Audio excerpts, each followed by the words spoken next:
There's been a lot of hate for Caitlin Clark out there. I think just the biggest thing is, it's really, really special, and I don't think it's going to set in for me for quite some time. I want my legacy to be the impact that I can have on young kids. So if Caitlin Clark is the vehicle that will bring this sport that I have loved so much and so long, bravo. I have no problem with that. With that being said, I do think that there is a thing called pretty privilege. There is a thing called white privilege. And Caitlin Clark is bringing this money into the league, and other players will benefit from it. But I do think that she is more relatable to more people because she's white, because she's attractive. How can you not give her props? The girl is bad. The assist, the unbelievable. She's a phenomenal passer. Yes, like that stuff. And all we hear is these women who are accomplished. Nobody's taking away your championship trophy. Well, they're and all jealous. That. They're jealous, Chris. They're jealous that they didn't draw this level of attention. 17 games into her WNBA career, and Caitlin Clark has exceeded almost all expectations set for her. Despite several doubts, her skills and fame have since translated into the WNBA. Anyway, join me as I walk you through the things LeBron James tried to warn us about Caitlin Clark, because she is now everything he warned us about several years ago. The Rookie of the Century. Did you know that this season, Caitlin Clark has been more accurate from 30-plus feet than Steph Curry, Klay Thompson, and Luka Doncic? She is the fastest player in WNBA history to reach 250 points and 100 assists. The only rookie in WNBA history not named Cadence Parker to have multiple games with 30-plus points, 5-plus rebounds, and 5-plus assists. If there was ever someone who is generational, it's definitely Caitlin Clark. The rookie has taken the league by storm, and far from her impressive stats is her influence on the league itself. For the 2024 WNBA draft, the Indiana Fever guard had a record 2.45 million viewers tuning in to watch her be the first overall pick. To put it into perspective, the 2023 WNBA Finals, the most watched WNBA series in 20 years, only averaged 728,000 viewers on ESPN. The average number of viewers for WNBA Countdown's whole season has increased by 211% since she was drafted to 741,000 this year. Games starring Caitlin Clark have broken WNBA viewership records for 6 TV networks. This year's televised WNBA games are averaging 1.32 million viewers, nearly triple last season's average of 462,000.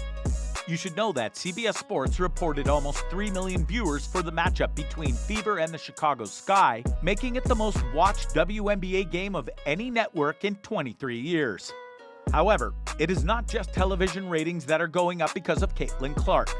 She's also filling arenas as well.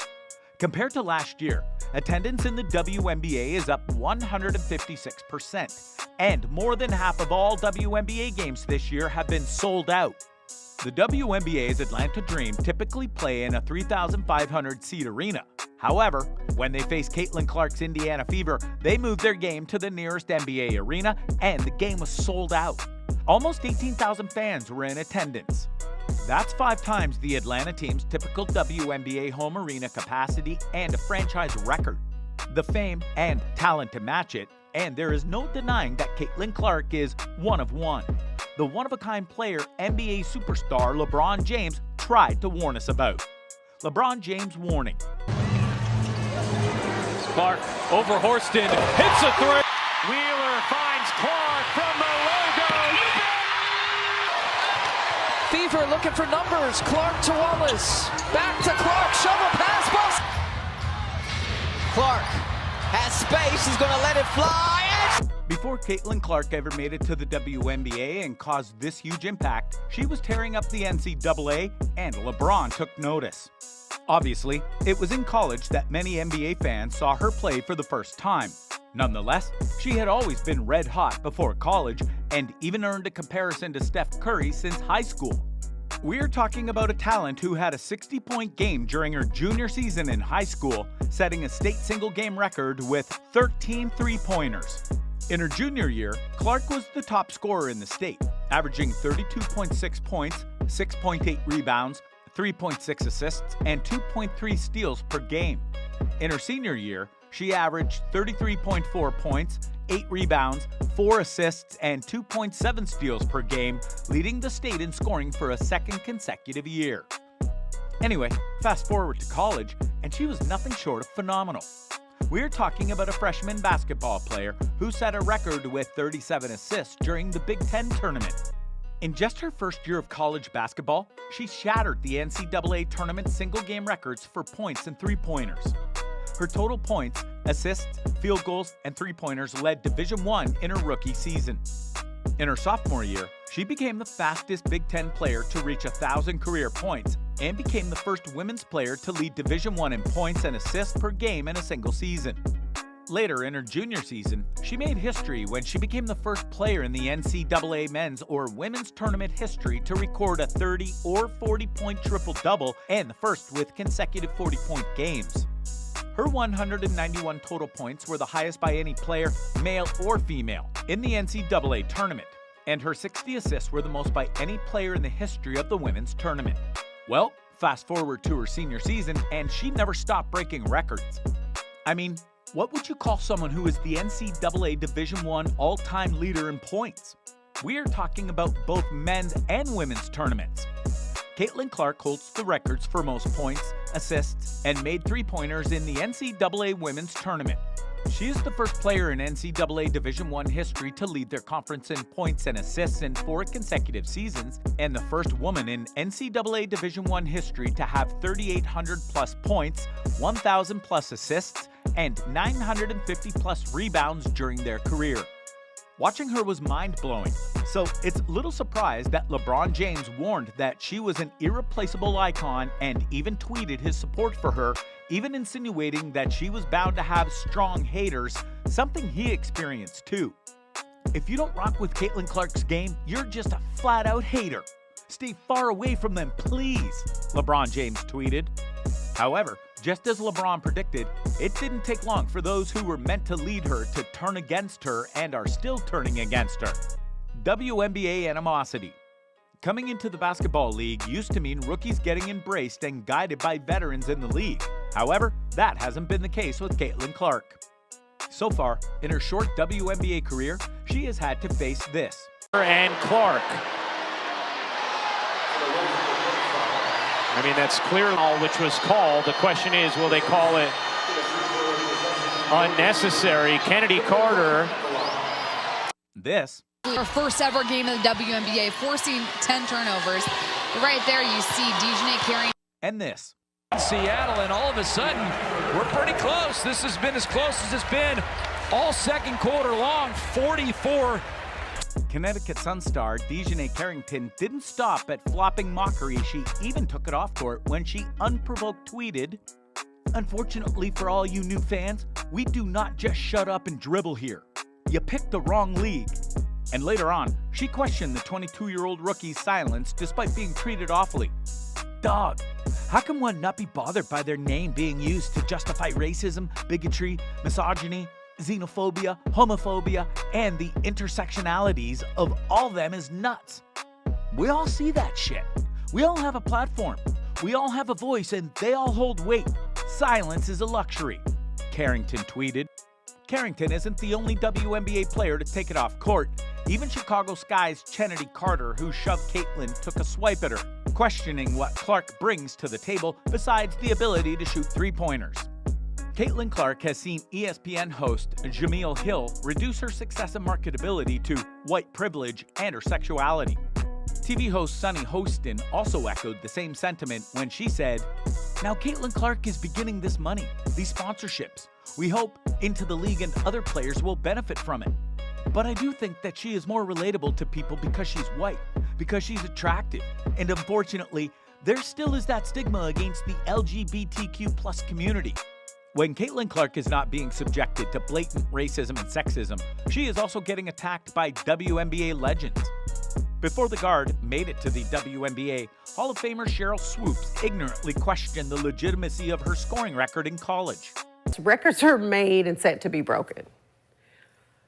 But if you're going to break a record, this isn't just for Caitlin, but you asked me about Caitlin. If you're going to break a record, to me, if it's legitimate, you have to break that record in the same amount of time that player set it. Okay. Right?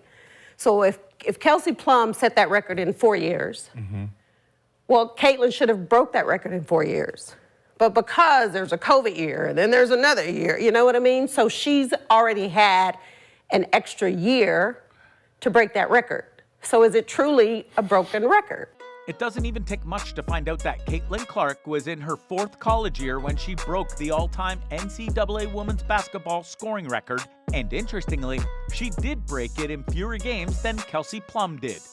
Later in the interview, Swoops also claimed Caitlin was 5 years older than her competition, so breaking those records had to be easy for her. But let's also talk about how much more experience that gives you over other players coming in, right? So people say, dang, like he or she's killing them, but you have a 25-year-old playing against a 20-year-old. Like, you should be killing them. Because you've been doing it a lot longer than they have. But Caitlin was just 22 in her final year of college. Another WNBA star, 2-time WNBA MVP Breanna Stewart, also belittled Caitlin Clark's accomplishments when she claimed they are all for nothing since she has no title to her name. So there's been this hot take debate about, do you need to have a championship for legacy when you talk about a women's college basketball player? You are the expert on this since you have 4. Yeah. Does Caitlin Clark need a championship to be considered one of the greats in women's college basketball history? Yeah, she does. I think so. Because then you're gonna look 10 years back and you're gonna see all the records she's broken and the points and stuff like that. But anybody knows, your goal when you play college basketball is to win a national championship. So you need one. The list of animosity among WNBA stars and legends towards Caitlin Clark seems to be on the rise. And surprisingly, a lot of NBA stars have since come to her defense, particularly LeBron James. NBA players come to her defense. If there's one player who understands what Caitlin Clark is experiencing right now, then it's definitely LeBron James, who came into the league straight from high school. Nevertheless, given what she's being put through, the NBA superstar came to her support when he called out the animosity the 22-year-old guard is facing. I'm just kind of in this mode right now because I'm getting the same, thing from watching my son, who's a 19-year-old, kind of getting a lot of animosity and hatred towards him when he's just a kid trying to live out his dream.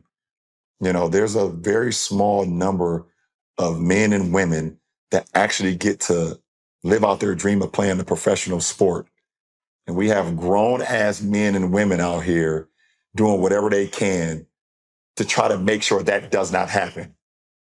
That is the weirdest thing in the world, but it is what it is, and I'm glad that Caitlin has a great head on her shoulders. NBA Hall of Famer Shaquille O'Neal also addressed the hatred and even called it professional jealousy. Ratings are higher. They want to show out too. You know what I call it? I call it stealing props. And I talk about this all the time, but when I use the J word, people are like, it's professional jealousy. Like, for example, if our podcast numbers are doing certain numbers and then a guy below us, oh, he's the best podcast ever. Me and you're going to be like, what the f? Yeah. We're going to sit in the lab and come up with some cool stuff. That's what I'm saying, so. Another Hall of Famer, Charles Barkley, called the WNBA players petty for how they've treated Caitlin Clark so far. You women out there, y'all petty, man. Hey, LeBron, you're 100% right on these girls hating on Caitlin Clark. Y'all petty, girls. I expect men to be petty because we're the most insecure group in the world. Oh, you are. Y'all should be thanking that girl for getting y'all ass private charters, all the money and visibility she bringing to the WNBA. Don't be petty like dudes. Former NBA star Jeff Teague also weighed in on the issue on his podcast, letting everyone know that the hate she has been getting is unnecessary. Like, they played this all wrong, bro. Terribly, bro. They were supposed to gas this shit. In fact, longtime UConn head coach Gino Auriemma, who has been a huge critic of Caitlin Clark's fans, had to finally admit that she is being unfairly treated by her fellow WNBA players. I don't remember when Jordan came into the NBA, guys looking to go out and beat him up, Auriemma said. I don't remember when Larry Bird and Magic Johnson came in the league and elevated the NBA. Them getting targeted and getting beat up just because of who they were and the attention they were getting. Why are you blaming that kid? It's not her fault because you would trade places with her in a minute, but you're not there. You're not her. So you're complaining that she's getting what she's getting, Auriemma said. In any case, it is a sad reality that this rookie has to face this much animosity despite LeBron warning us all. Nevertheless, we can only hope it doesn't get to her, so she can keep hooping because there's no denying Caitlin Clark is something more than just basketball. Anyway, some fans have shared their opinion on the Caitlin Clark drama, and according to one user's comments, it's comical how they want everyone to support the WNBA, but they can't even support a WNBA player who's bringing them views, which equals revenue. Another user commented, "It's one thing for a rookie to get played hard, but to celebrate a flagrant foul shows a complete lack of character." If you enjoyed this video, the next video on your screen is worth your time.